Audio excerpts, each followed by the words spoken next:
오후의 하나님 말씀은 우리 창세기 33장, 오늘은 한 장을 다 살펴보겠습니다. 자, 내용은 그렇게 어렵지는 않습니다. 이제 야곱의 생애에 일어났던 일들인데, 자, 오늘 우리가 이제 33장을 통해서, 자, 야곱은 분명히 축복을 받았고, 그 다음에 그의 생애에 새로운 전환이 형성이 돼서 이름이 바뀌었잖아요. 그럼에도 불구하고 아직까지 우리는 야곱의 연약한 육신의 성품을 여기서 또 우리가 볼 수 있습니다. 자, 그래서 이제 교환의 메뉴를 보시면 33장의 주제는 이스라엘의 여전한 육신적인 성품이다라는 거죠. 그래서 주요 내용은 첫 번째는 이제 1절부터 11절까지는 이스라엘과 에서가 이제 화해를 하게 되는 내용을 다루고 있고요. 12절부터 20절까지는 에서에게 거짓말하는 이스라엘이 나오게 됩니다. 그래서 여러분이 이제 이따 공부하실 때 어떤 흐름으로 전개가 될지 여러분 좀 이렇게 감이 오시면서 좀 흥미로우시겠죠, 그렇죠? 저 이스라엘, 즉 야곱은 어때요? 자기 형한테 여전히 거짓말하는 거죠, 그렇죠? 자, 33장은 야곱이 에서와 만나 마침내 화해하는 장면을 묘사하고 있다, 그죠? 야곱이 에서의 마음을 달래려고 갖은 애를 쓰지만 하나님께서는 이미 에서의 마음을 달래놓으셨다, 이거죠. 그냥 야곱을 복을 주실 때, 그렇죠? 보호하시잖아요, 그렇죠? 그러니까 하나님께서 다 해놓으셨는데, 근데 야곱은 그거를 여전히 신뢰하지를 못하고 자기 식대로 에서의 마음 좀 비위를 맞춰보려고 이렇게 애를 쓴다는 거죠. 근데 그건 헛수고죠, 사실은. 자, 야곱은 하나님의 신실하신 손길에 의해서 보호를 받지만 야곱은 여전히 에서를 신뢰하지 못하여 거짓말함으로써 육신적인 성품을 여전히 고수하고 있다는 거죠.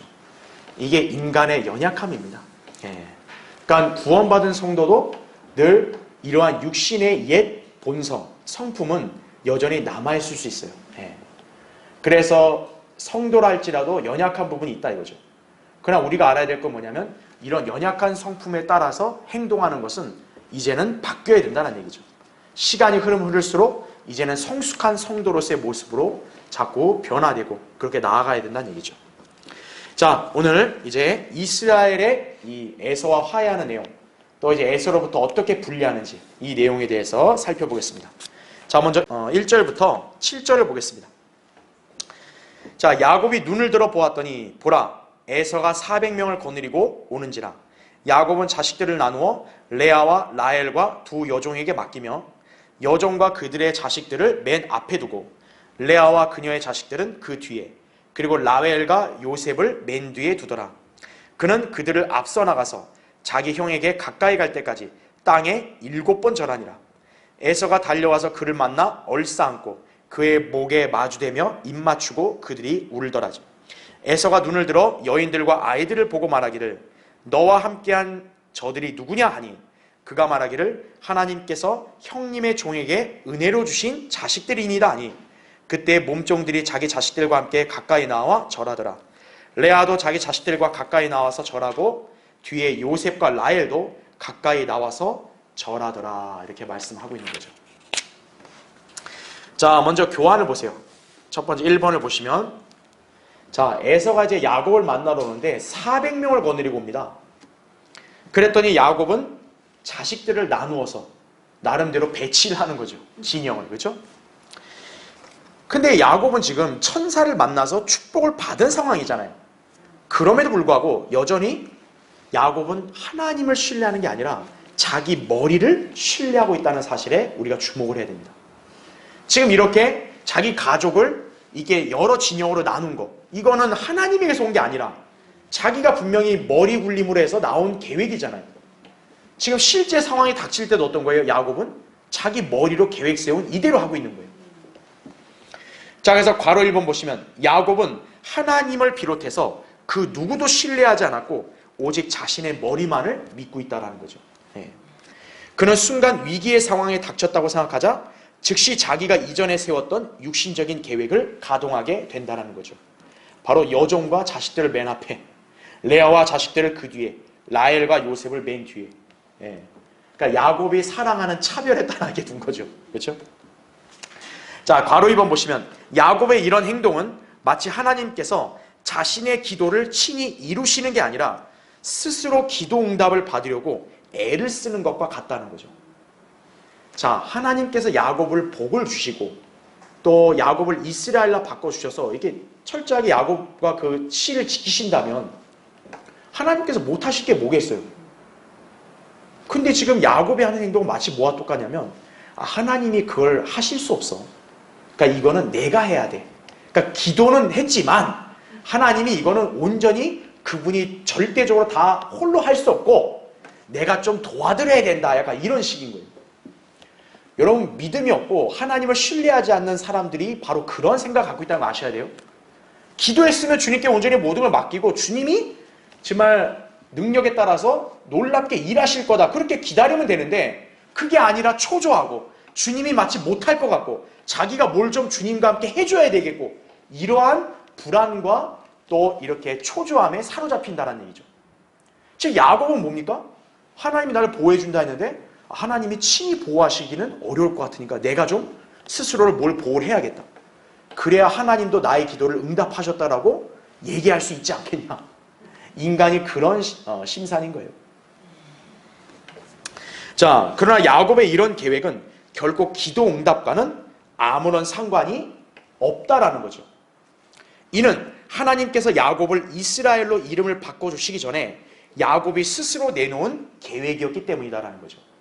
즉 하나님께서 야곱을 이스라엘로 바꿔준 다음에 하나님께서 이거를 이렇게 알려준 게 이게 아니라 야곱이 그 이전부터 자기가 이미 계획을 짜놨던 거죠. 내가 이렇게 위험에 닥치면 난 이렇게 할 거야. 그걸 아직도 못 버린 거죠. 자, 한마디로 이것은 하나님의 응답과는 무관한 것이다라는 거죠. 자, 괄호 3번을 보세요. 야곱처럼 인간은 하나님을 전적으로 신뢰하며 온전히 맡겨드리기보다는 직접 예방 조치를 취해야 한다고 착각을 한다는 거죠. 아, 기도는 기도고 또 난 이걸 해야지 내가 이거예요. 예. 아, 어떻게 하나님이 이걸 이루시겠냐. 그러니까 내가 해야지. 이런 식인 거죠. 자, 하지만 과연 하나님께서 인간의 힘을 빌려야 하는 불완전한 분이신가 이거예요. 그렇죠? 자, 또한 인간의 의도대로 위기의 상황을 타개할 수 있는가 이거예요. 자, 성경은 이렇게 말씀합니다. 전쟁의 날을 위하여 말이 예비되어도 자, 구원은 주께 속한 것이니라 이렇게 말하는 거죠. 전쟁의 승패를 무슨 어떤 병력, 어떤 뭐 지형 이렇게 생각하는데 그게 아니라 뭐예요? 구원은 하나님께 속했다라는 거죠. 성도의 삶에서의 위기에서의 구원도 결국 하나님의 손에 달렸다라는 거죠. 돈이 많은 사람은 여러분 위기가 없나요? 인생의 위기가? 아니잖아요. 여러분 지금 뭐 말짱하고 건강한 사람이라 해서 그 사람은 앞으로 인생에 어떤 파고나 위기가 없나요? 아니라는 거죠. 예.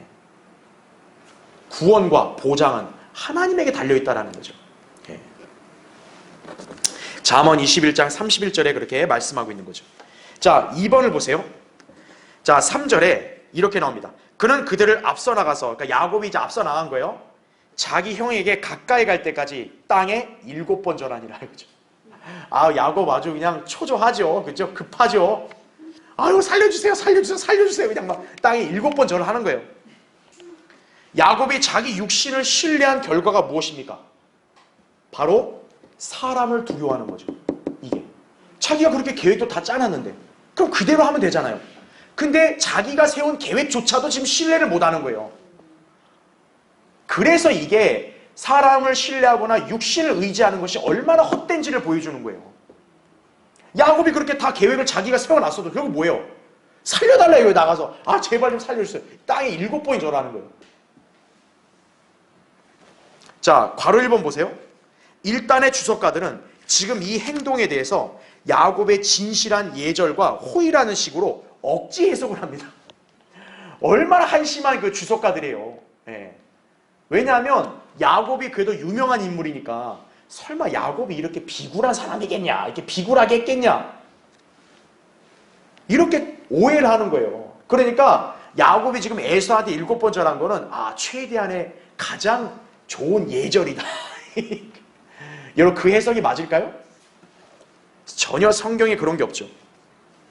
이것은 소위 긍정적 사고방식에 기인하여 인간의 본성을 미화하려는 시도에 불과한 거죠. 예. 뭐든지 긍정적으로만 다 해석하려는 거죠. 아, 인간이 그렇게까지 이렇게 최악은 아니야. 그러니까 이거는 이런 식인 거야. 이렇게 자기가 좋게 해석하려는 거예요.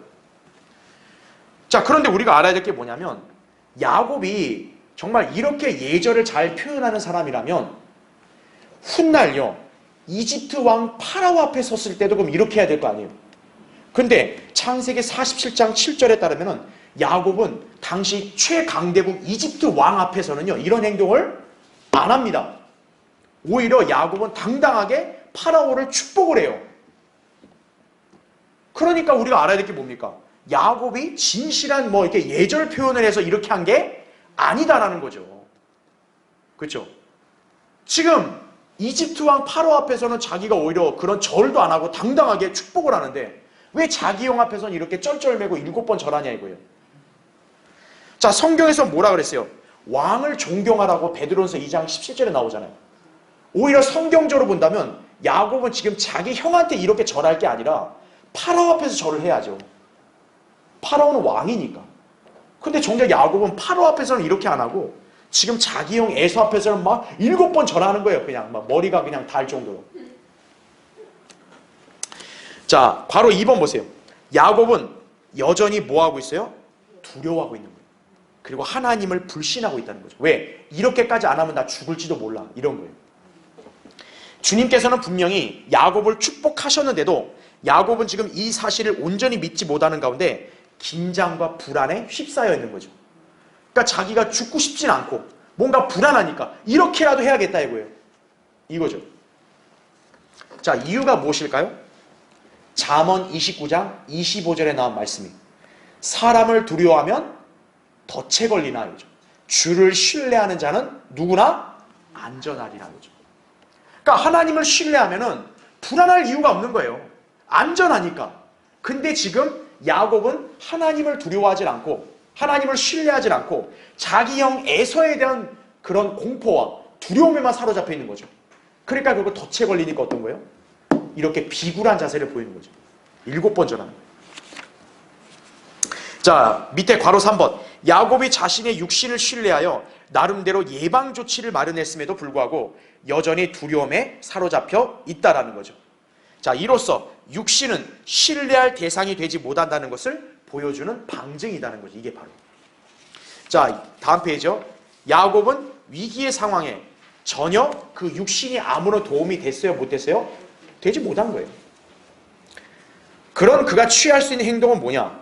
에서에게 땅에 엎드려서 7번 절함으로써 최대한의 호의를 간청하는 것뿐이었다 이거죠. 살려주세요. 나 좀 잘 봐주세요. 이거죠. 네. 자, 이제 3번을 보세요. 자, 이제 에서가 마침내 왔죠, 그렇죠? 야곱이 얼마나 긴장이 됐겠어요. 드디어 가까이 왔다 이거예요. 나 이렇게 절까지 했는데 그래도 날 죽이면 어떡할까? 근데 4절에 이렇게 나옵니다. 에서가 달려와서 그를 만나 얼싸안고 그의 목에 마주대며 입 맞추고 그들이 울더라 이거죠. 와, 완전히 다른 반응이죠. 예. 야곱과 에서의 무리가 만났고 야곱의 예상과는 달리 둘은 얼싸안고 울면서 화해를 하게 됩니다. 그렇죠? 자, 괄호 1번 보세요. 야곱과 에서의 심정이 상반되고 있음을 보라 이거예요. 자, 야곱은 자신에게 무기를 들고 무리지어 달려오는 에서를 보고 이거죠. 그러니까 인간의 안목으로 볼 때는 야곱의 입장도 좀 충분히 이해는 되는 거예요. 왜? 아니, 에서가 그냥 오면 되는데 꼭 굳이 400명의 무리를 동원해서 그것도 무기까지 차고 오냐 이거예요. 아니, 미리 옛날 핸드폰이라도 있었으면 서로 연락해서 나 먼저 갈게요 이렇게 대화라도 되면 이렇게 나를 해치려는 게 아니다 이렇게라도 알 텐데 이 당시에는 그것도 없잖아요. 그러니까 갑자기 난데없이 그렇게 400명의 그런 무장 군인들이 오니까 야곱의 입장에서는 겁이 나는 거죠. 잔뜩 긴장했겠죠. 자, 반면에 에서는 어땠을까요?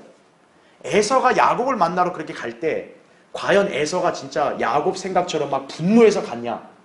이걸 보면 그게 아니라는 걸 알 수 있는 거죠. 에서는 오히려 20년 동안 보지 못했던 동생을 만난다는 생각에 반가움과 평안함을 지녔을 것이다 라는 거죠. 그러니까 일종의 자격지심인 거죠, 야곱도. 이미 에서는 마음 풀려서 동생이 너무 보고 싶고 그리워서 오는 건데 야곱 입장에서 어때요? 자기가 잘못한 게 있고 또 형한테 뭔가 캥기는 게 있으니까 아이고 나 이거 죽으면 어떡하지? 그래서 우리가 인간적으로도 볼 때도 이러한 말들이 있잖아요. 잘못을 하고 살 수는 없다 그러잖아요. 예. 잘못을 하게 되면 뭔가 찔려서 못 견딘다 그러잖아요. 그렇죠? 예. 자, 괄호 2번 보십시오. 지금 에서는 야곱의 생각처럼 동생을 향한 분노와 복수심에 사로잡혀 있는 게 아니죠. 오히려 그는 누가복음 15장에 나온 탕자의 비유에서 탕자를 만났을 때 아버지와 같은 자세로 자기 동생을 맞아주었던 것이죠. 예. 우리가 누가복음 15장의 비유를 더듬어 보면 탕자는 분명히 자기가 아버지에게 잘못을 했다고 생각해서 자기는 분명 돌아가도 비참해도 그래도 돌아가겠다 이렇게 했는데 아버지는 오히려 그런 탕자를 환대해 줬죠. 예. 지금 그런 상황과 똑같은 거죠. 그래서 거기 누가복음 15장 20절에 이렇게 나오죠. 그가 일어나서 자기 아버지에게로 갔는데 탕자는 분명 어떤 심정으로 갔어요? 저는 아들이라 할 만한 자격도 없으니 그냥 품꾼의 자식으로만 삼아주세요. 근데 아버지는 그게 아니었던 거죠. 그가 아직도 멀리 있을 때 아버지가 그를 보고 가엾게 여겨 달려가 목을 안고 입맞추더라 이거죠. 지금 에서도 야곱을 그런 식으로 맞아주고 있는 거죠. 자, 그러면 괄호 3번을 보세요. 에서가 이렇게 야곱을 맞이해주게 된 요인은 결코 야곱이 보낸 선물 때문일까요? 그렇지 않죠. 우리가 지난번에 배웠지만 야곱은 이미 에서에게 많은 가축대들을 선물로 보냈어요. 먼저. 그렇죠? 좀 마음 풀리라고. 근데 그래놓고도 어땠어요? 본인은 불안해가지고 결국 이렇게 진영을 나누고 결국 자기가 7번 절까지는 제발 살려달라고. 그죠? 자, 그리고 에서가 뭐라고 합니까? 이제 8절을 보겠지만 야곱이 보낸 선물에 대해서 야 이게 무슨 뜻이냐 이렇게 물어요. 오히려 만약 에서가 분노했으면 야 너 이거 갖고 내 맘 풀릴 것 같아? 이렇게 얘기할 텐데 그게 아니라 너 이게 뭐냐 이렇게 묻잖아요. 오히려 그러면서 자신은 이미 충분한 소유가 있다고 하면서 처음에 거절하려고 했다라는 거죠. 9절에 그 내용이 나와요. 그러니까 우리가 알 수 있는 게 뭐냐면 에서가 지금 마음이 풀린 거는 야곱이 선물 공세를 잘해서 풀린 게 아니다라는 거예요. 그리고 야곱이 막 비굴할 정도로 절을 해가지고 막 간청해서 이것 때문에 된 게 아니다라는 거죠. 자, 그럼 뭘까요? 괄호 4번.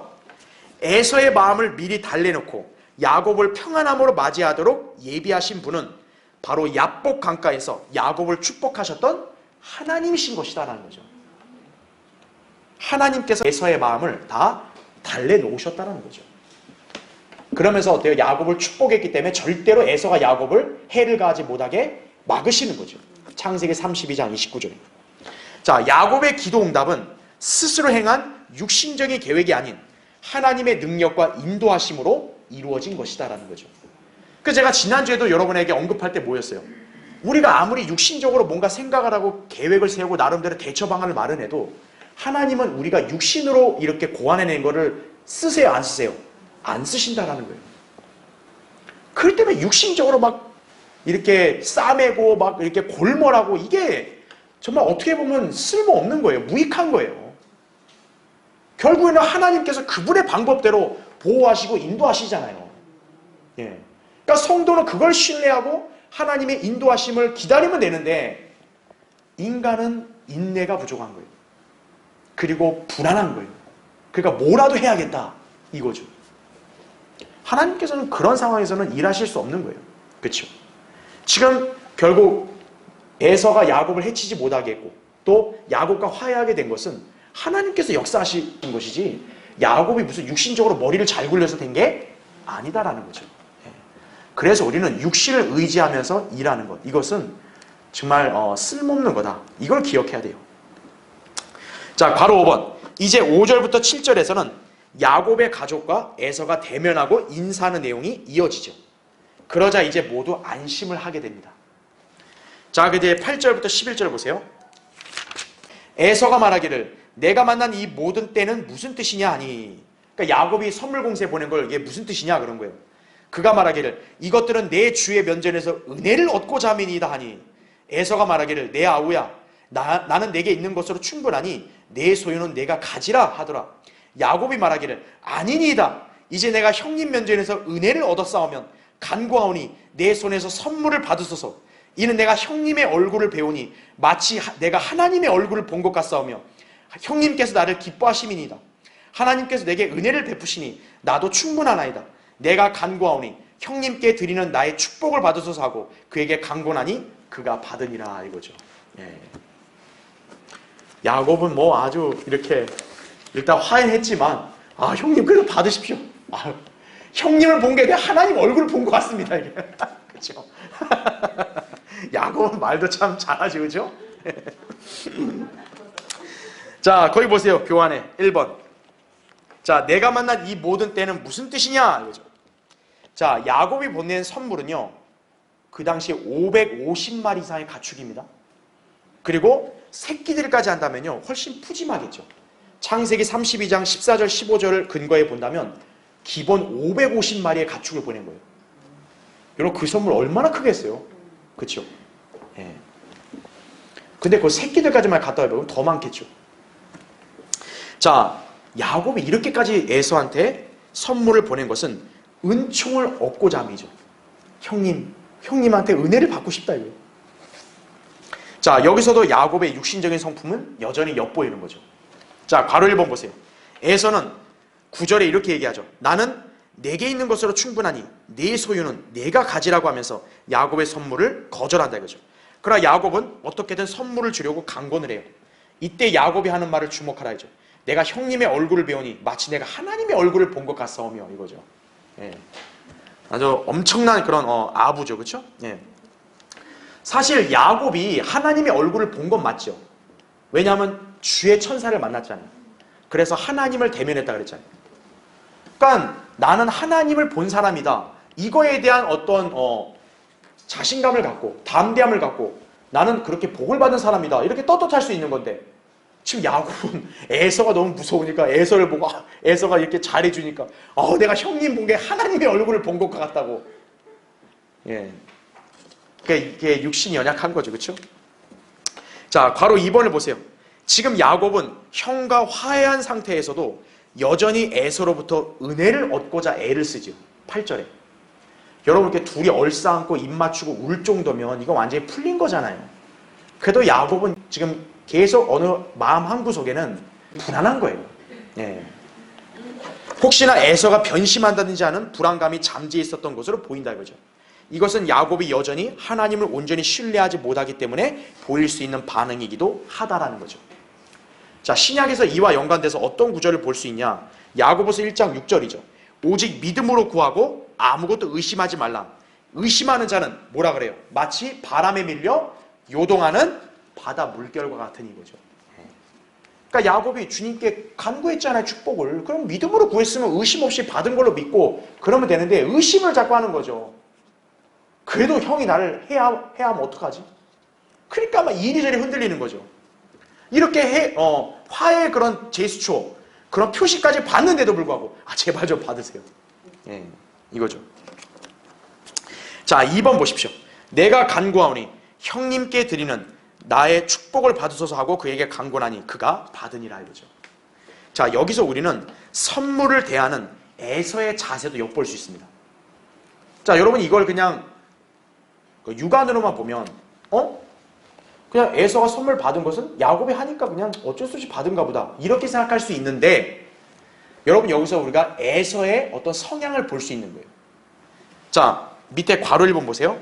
혹자는 에서의 이 같은 행동에 대해서 예의라든가 동양의 풍습 등을 운운하면서 당연한 것이라고 여길지 모른다 이거죠. 그렇죠.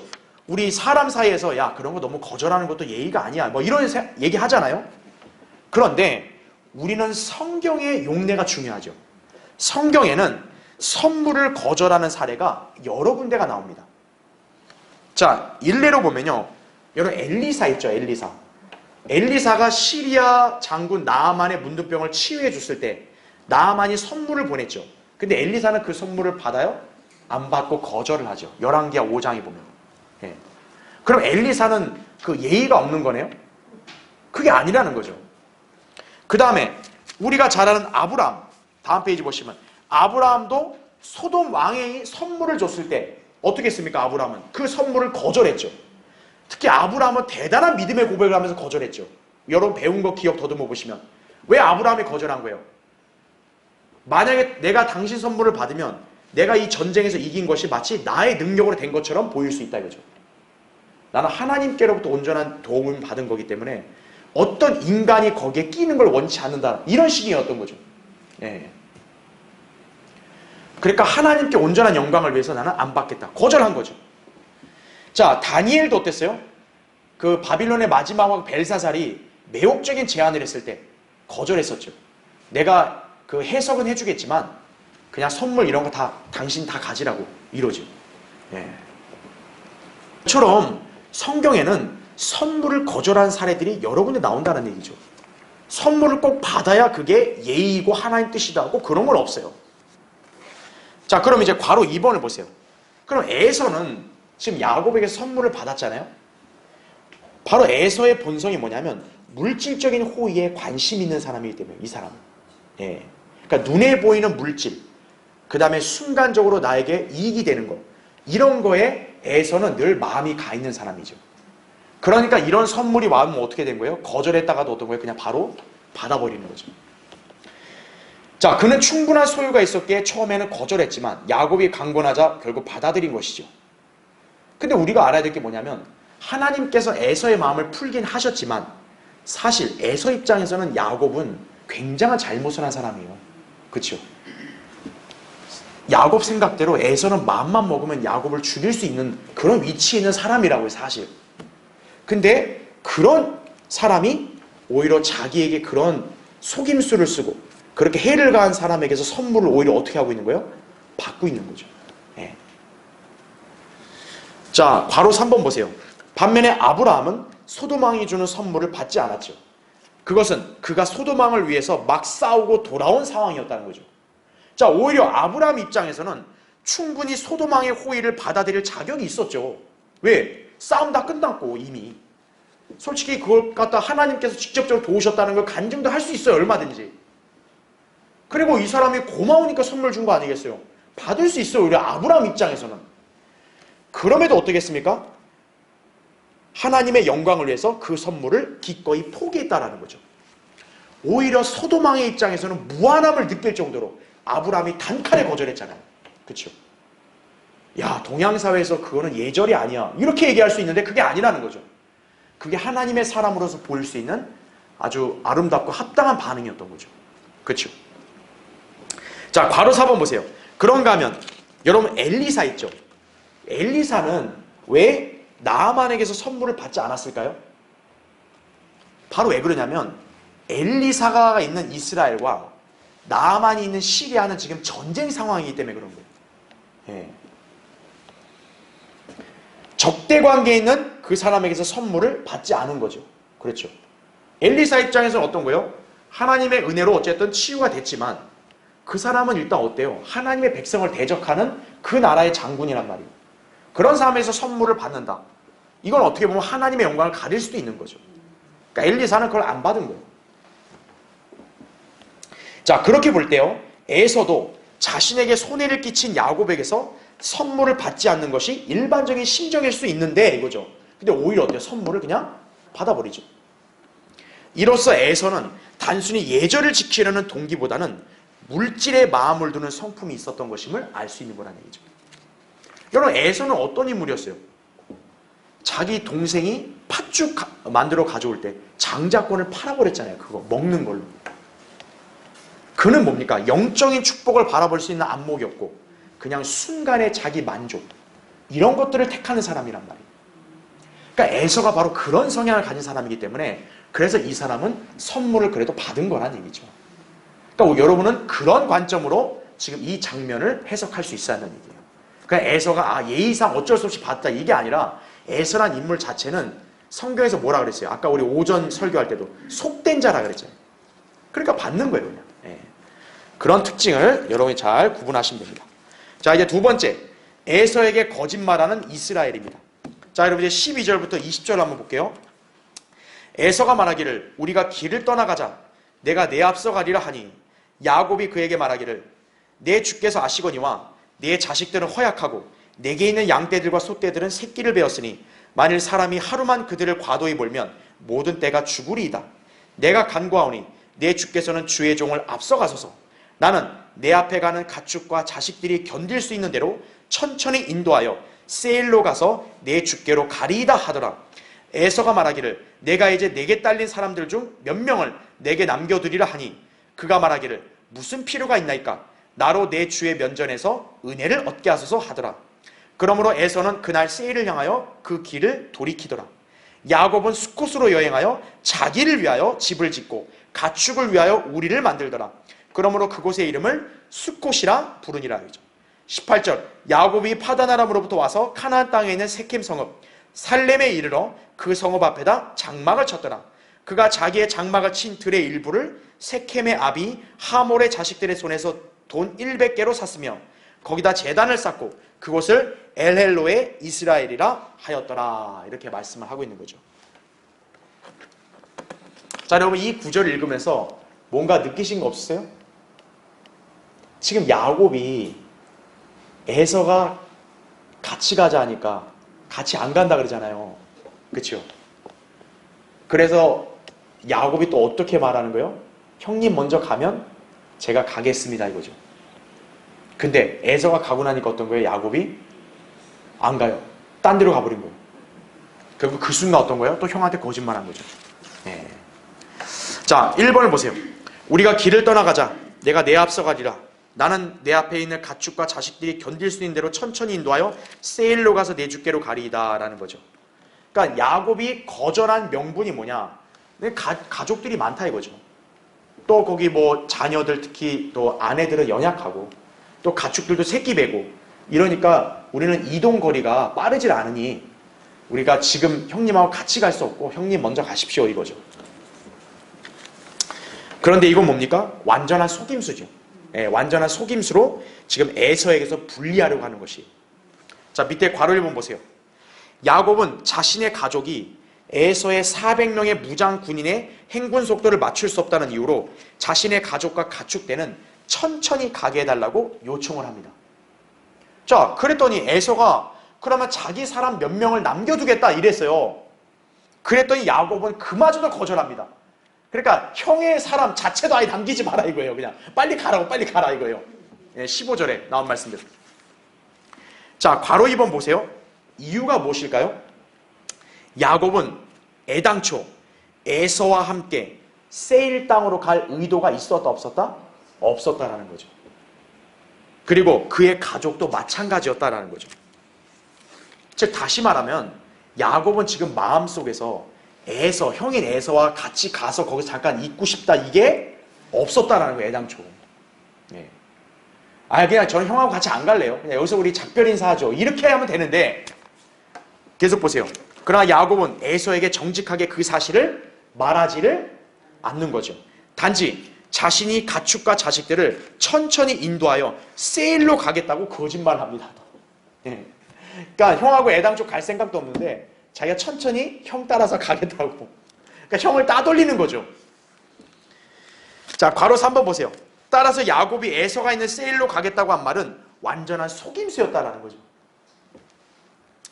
그러니까 여러분 보셔야 할 게 뭐냐면 에서는 또 자기 동생한테 속은 거고 또 야곱은 자기 형을 또 속인 거죠. 그렇죠? 야곱은 결코 세일로 가지 않았어요. 왜 그러냐면 17절 18절 보면 에서는 세일로 갔지만 야곱은 어디로 이동했다고 나왔냐면 수콧으로 이동했다고 나옵니다. 방향이 달라요. 그래서 요단강을 건너서 살렘으로 갔습니다. 그게 17절 18절에 나온 말씀입니다. 자, 바로 이걸 통해서 우리가 뭘 볼 수 있냐? 야곱이 그때그때 상황에 따라서 이렇게 임기응변으로 이렇게 대처하는 사람이구나 이거죠. 그래서 임시 변통으로 거짓말을 이렇게 잘하는 사람이 바로 인간 야곱이구나라는 거죠. 그러니까 야곱이란 인간은 바로 이런 사람이구나라는 걸 알 수 있는 거죠. 예. 자, 그의 이름의 뜻이 뭐였어요? 찬탈자죠. 바로 옛날에 야곱은 간교한 사람이죠. 근데 바로 그 간교한 자기의 본성이 지금 이스라엘이란 이름으로 바뀐 그 이후에도 어떤 거예요? 여전히 나타나 있는 거예요. 그대로 있는 거예요. 예. 이게 바로 육신의 우리의 연약한 본성이란 얘기죠. 이게. 예. 자, 그러면 이제 괄호 4번을 보세요. 그렇다면 야곱은 왜 세일 땅으로 함께 가지 않았는가 이거예요. 그곳은 야곱이 가야 할 목적지가 아니었기 때문에 그런 거죠. 왜냐하면 하나님의 명령에 따라 야곱이 가야 할 곳은 세일이 아니라 바로 어디라고요? 베델이기 때문에 그러는 거예요. 하나님께서 야곱을 라반에게서 이제 구해내실 때 분명히 뭐라고 명령했어요? 야곱도 또 소원했잖아요. 베델로 오기로. 그렇죠? 그러니까 하나님께서 명령을 하셨기 때문에 야곱이 가야 할 목적지는 어떤 거예요? 베델로 가야지 자기 형을 따라 세일로 가는 것은 안 된다라는 거죠. 그럼 문제는 뭐냐면 야곱은 당당하게 그 사실을 얘기하면 되는 거예요. 저는 하나님의 명령에 따라 이렇게 가야 됩니다. 이렇게 얘기해야 되는데 야곱은 그 얘기 안 하는 거예요. 왜? 또 형님 비위를 건들까 봐. 그러니까 형님 무서우니까 제가 형님 따라갈게요. 여기 이게 가족들 거 가족 데려가기 우리가 속도가 느리니까 먼저 가세요. 먼저 갔네. 야, 우리 빨리 가자. 딴 데로. 이거죠. 예. 자, 창세기 31장 13절 하나님께서 이렇게 말씀했죠. 나는 베델의 하나님이라. 내가 거기에서 기둥에 기름을 붓고 내가 거기에서 나에게 서원하였으니 지금 일어나 이 땅을 떠나서 내 친족의 땅으로 돌아가라. 이렇게 말씀했잖아요. 야곱이 그렇게 얘기했잖아요. 결국 야곱은 베델로 가야 되는 거예요. 예, 자기가 하나님 앞에서 서원했던 그 장소로 가야 된다고요. 예. 그런데 야곱은 그 사실을 딱 감추는 거죠. 형이 두려우니까. 하나님 온전히 신뢰를 못하니까 사람이 두려워서 또 비위를 건들까봐 또 화날까봐 그 말 안고 따라가겠습니다. 딱 비위 맞춰놓고 갔지. 야, 우리 빨리 가자. 딴 데로. 이거죠. 예. 야곱이 아주 교묘한 면이 드러나는 거죠. 여전히. 자, 이제 2번을 보십시오. 야곱은 에서와의 만남에서 그간 하나님께서 하신 일에 대해서 전혀 말하지 않았습니다. 이것은 비록 야곱이 에서와 화해했다고 하면서도 여전히 정직하지 못함을 보여주고 있는 거죠. 그렇죠. 예. 우리가 생각해 봐야 될 게 야곱은 아브라함의 언약을 상속받은 이제 복을 보장받은 사람 아니겠어요. 하나님께서 야곱을 철저하게 지키고 보호할 거 아니겠어요. 야곱 입장에서 두려울 게 뭐가 있겠어요. 그렇죠. 그런데도 뭡니까? 야곱은 여전히 두려운 거예요. 에서가. 그러니까 어떤 거예요? 하나님이 자에게 복을 줬다는 것을 간증을 못하는 거예요. 그리고 여기서는 안 나왔겠지만 아마 야곱의 심정은 그랬을지도 모르죠. 왜냐하면 하나님으로부터 받을 축복을 어때요? 형으로부터 자기가 찬탈을 했으니까 일단은. 근데 그런 상황에서 자기가 하나님 얘기하면 마치 염장 지는 것처럼 될 수도 있다고 생각하니까 야곱이 그게 두려워서 말 안 할 수도 있겠죠. 그럼 어쨌든 그건 성도로서 합당한 자세는 아니죠. 자, 정직하지 못함을 보여주는 거예요. 그래서 괄호 1번 보세요. 시리아인 라반을 떠나게 된 것도, 자, 이것도 뭡니까? 하나님의 명령에 따른 거였잖아요. 하나님께 나에게 이렇게 지시했기 때문에 저는 그래서 외삼촌에게서 이렇게 떠났습니다. 이렇게 말해야 되는데 그것도 말 안 하고 우리가 저번에도 봤지만 잠깐 기거했다 왔다 이런 식으로 얘기하라고 신부님에게 시켰잖아요. 그 다음에 야복강가에서 축복해 주신 분도 하나님이셨잖아요. 다음 페이지 보시면. 근데 야곱은 그 점에 대해서 형 에서에게 단 한마디도 하지 않았습니다. 근데 어렴풋이 암신했어요. 즉 하나님의 얼굴을 본 것과 같다. 그러니까 하나님을 대면했잖아요. 결국. 그렇게만 살짝 비쳤지 더 자세히 얘기는 안 했죠. 두려우니까. 자, 하나님께서 기도에 응답해 주셔서 형 에서와 화해하게 된 것도 일절 언급하지 않았죠. 그렇죠. 형님이 저를 이렇게 맞아주시고 한 것도 하나님의 은혜입니다. 이런 말도 안 하고 그냥 뭐요? 아이고 형님 고맙다고 그냥. 형님 이거 가지세요 형님. 아우 내가 형님을 보니까 아주 하나님의 얼굴을 본 것 같네요 형님. 이거죠. 예. 하나님께서 기도 응답했다는 말도 못하는 거예요. 예. 이게 바로 육신을 신뢰하는 사람에게 나타난 현상인 거예요. 바로. 예. 담대함이 없는 거예요. 그냥. 예. 사람이 두려운 거죠. 자, 괄호 2번 보세요. 하나님과의 관계 속에서 일어난 일을 인정하지 않고 간증하지도 않는 인생은 매번 불완전한 믿음으로 육신적인 계획을 세우다가 인생의 난관들을 만나게 되는 겁니다. 예. 자신의 발걸음을 인도하시는 분이 하나님이심을 매 순간 인정하지 않는 인생길에는요, 바로 뭐가 널려 있냐면 돌부리들이 널려 있는 거예요. 여러분 돌부리들이 많으면 어때요? 발이 걸려 넘어지겠죠. 여러분의 인생의 길에도 하나님께서 은혜를 베푸시고 나를 돌보시고 나를 지키신다라는 것을 항상 확신하고 인정하고 찬양하고 그렇게 살지 않으면 어떻게 되는 거예요? 여러분이 하나님을 인정하지 않는 것과 똑같은 거예요. 그럼 여러분의 인생길에는 보장이 없는 거예요. 그러면 언제 돌부리에 걸려 넘어질지도 모른다는 거죠. 그러니까 그거를 감지한 사람은 어떻게 해서 항상 불안한 거죠. 나 내일은 어떡하지? 내일 또 무슨 일을 하는 거 아니야? 내일 모레 또 누가 무슨 일 터지는 거 아니야? 또 이러는 거죠, 항상. 예. 그런 인생은 평안이 없는 거죠. 그렇죠. 자, 그것이 바로 야곱의 인생이었던 것이다. 그죠? 예. 그러니까 야곱은 인생의 순례길이 아주 험난했던 거예요. 예. 바로 어떻게 보면 자기의 어떤 그런 불완전한 믿음 때문에 이런 부분들을 없지 않아 있었다는 얘기죠. 자, 야곱은 아직 이스라엘이라는 이름에 맞는 상태가 아니었다는 거죠. 이스라엘이 뭐예요? 하나님과 겨루어서 이겼다는 뜻 아니에요. 근데 지금 이 사람의 한 행동이 뭐 하나님과 겨루 이긴 사람이에요? 이게? 아니잖아요. 예. 전혀 이름에 걸맞지가 않죠. 그렇죠? 자, 괄호 3번 보세요. 성경은 우리가 야곱과 같은 인생길을 걷지 않는 비결을 어떻게 말씀하셨는가 이거예요. 잠언 3장 6절에서 말씀하고 있어요. 내 모든 길들에서 그를 어떻게 하래요? 인정하라 이거죠. 그리하면 그가 내 길들을 지도하시리라 이거예요. 이렇게 하면 인생에 보장과 안전이 있다는 거죠. 주님을 인정하지 않는 사람은 뭡니까? 그분을 부끄러워하는 것과 같은 거예요. 마태복음 10장 31절 33절에 뭐라 했어요? 사람들 앞에서 나를 시인하면 예수님께서도 하나님 앞에서 그를 시인하고 사람들 앞에서 부인하면 예수님도 하나님 앞에서 그를 부인하겠다고 말씀하는 거죠. 예. 그러니까 우리는 모든 길들에서 주님을 인정하고 드높여야 된다는 거죠. 자, 이제 3번을 보세요. 자, 야곱은 이곳의 이름을 뭐라고 불렀냐? 수콧이라 부릅니다. 자, 수콧이라는 뜻이 뭐냐면 칸막이 방 혹은 작은 방이라는 뜻이에요. 자, 성경에서 최초로 족장 중에 누군가가 집을 짓고 살았다는 기록이 나오는 것이 바로 이곳이다라는 거죠. 자, 그래서 이거 수콧만 하나 보면요.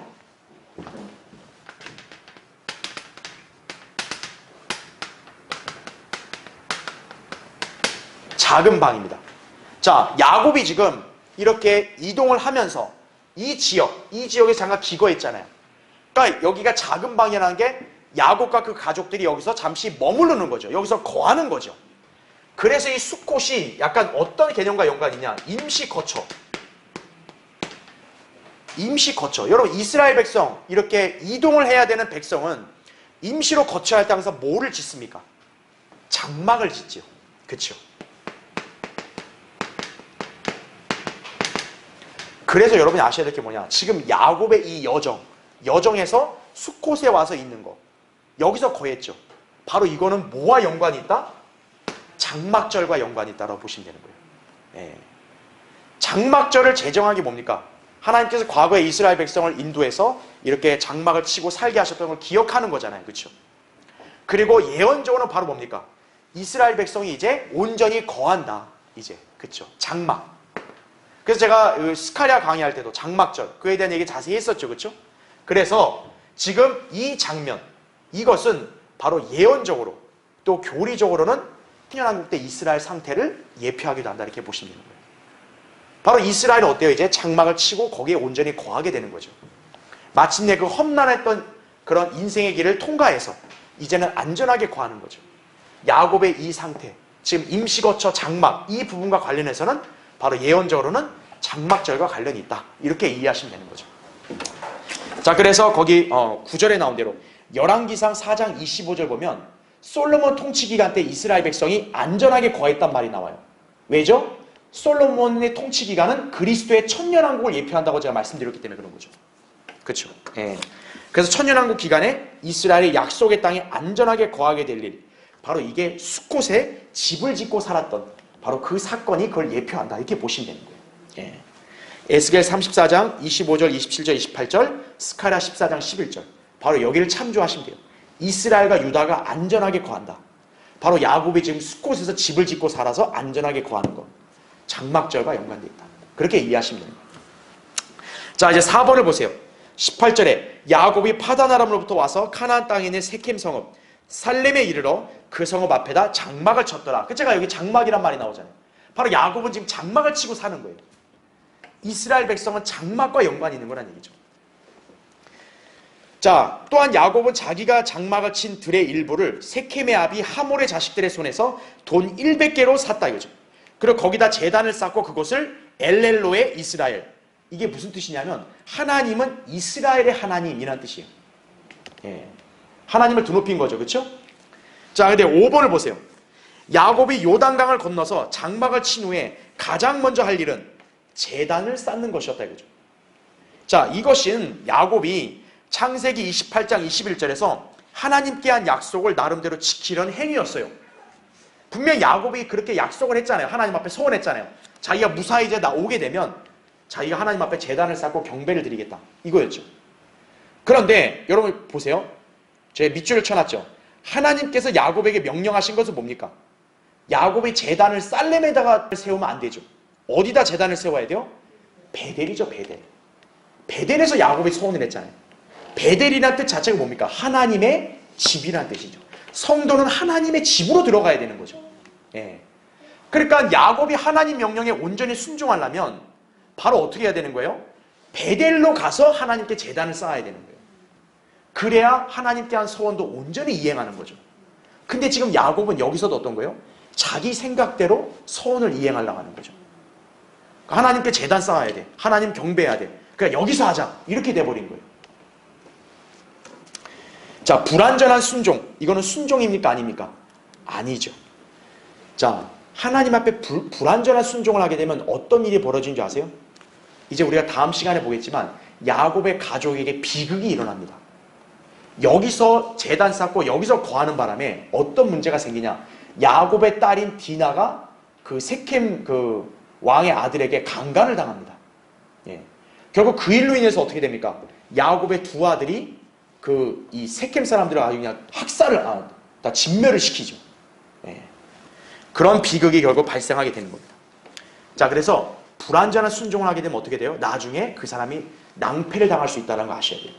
순종할 거면 하나님 말씀에 따라 온전히 순종을 해야 뒤탈이 없는 거다. 이걸 여러분이 기억하셔야 하는 얘기죠.